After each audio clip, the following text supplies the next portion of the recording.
Pakistani actress हानिया आमिर को भारत में खूब पसंद किया जाता है, लेकिन अब उनके इंस्टाग्राम अकाउंट को लेकर उनके फैंस के बीच सोशल मीडिया पर जंग छिड़ गई है। आखिर ऐसा क्या हुआ कि हानिया आमिर को खुद प्रधानमंत्री नरेंद्र मोदी से अपील करनी पड़ी?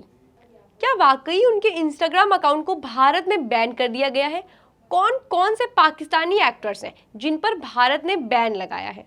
भारत सरकार ने ये कड़ा कदम क्यों उठाया और आखिर क्यों पाकिस्तान के ही एक्टर्स अब भिड़ते नजर आ रहे हैं? इन सभी सवालों के जवाब देंगे हम आपको। जुड़े रहिए पूरे वीडियो के अंत तक।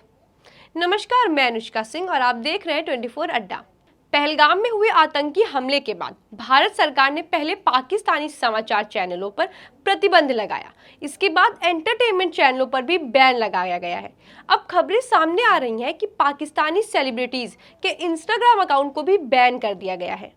अब हम उनका अकाउंट नहीं खोल सकते, ना उन्हें देख सकते हैं। इनमें कई नाम शामिल हैं, लेकिन सबसे पसंदीदा चेहरा हानिया आमिर का अकाउंट बैन होने के बाद तो मानो इंस्टाग्राम पर भूचाल आ गया है।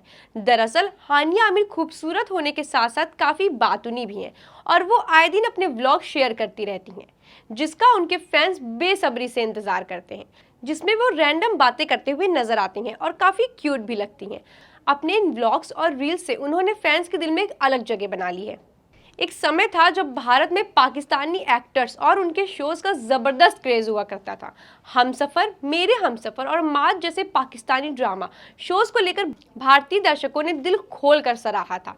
इन शोज़ में नजर आने वाले कलाकार जैसे कि फवाद खान, माहिरा खान और आनिया आमिर भारत में बेहद पॉपुलर हो गए थे। खासकर माहिरा खान, जिन्होंने हमसफ़र में एक गरीब लड़की का रोल निभाकर अपनी सादगी और अदाकारी से लोगों का दिल जीत लिया था और बाद में शाहरुख खान के साथ फिल्म रईस में नजर आई थी। भारतीय दर्शकों की भी फेवरेट बन गई थी।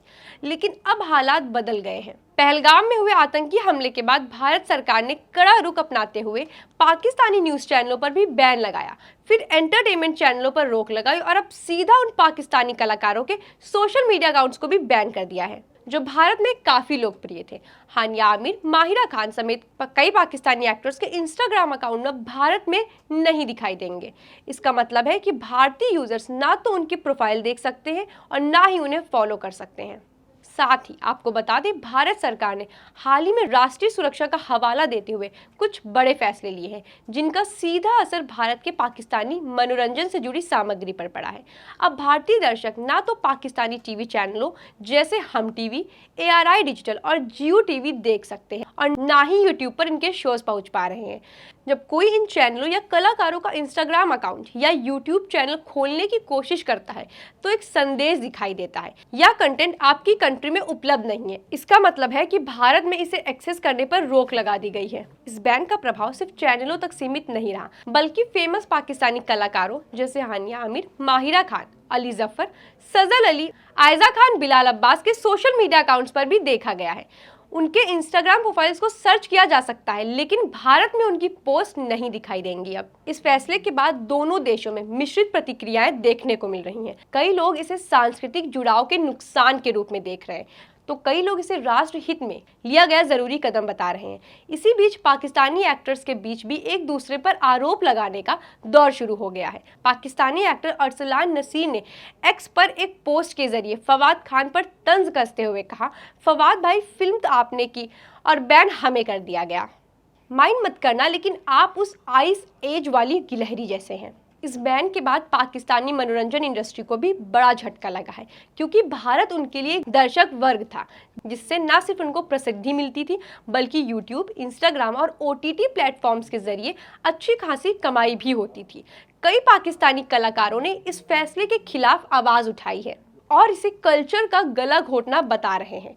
हानिया आमिर ने एक इंटरव्यू में कहा कि वह राजनीति नहीं समझती, लेकिन उन्हें यह समझ नहीं आता कि एक कलाकार को क्यों टारगेट किया जा रहा है।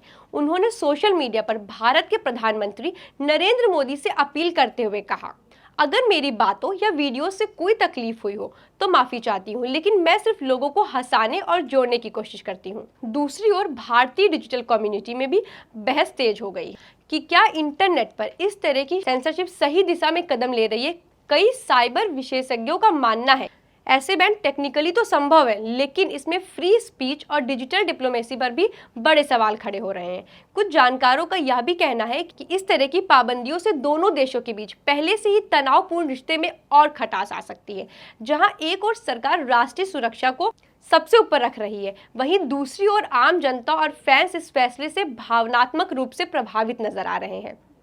अब आगे देखना होगा कि भारत क्या कदम उठाती है। ऐसे ही और अपडेट्स के लिए जुड़े रहे 24 अड्डा के साथ।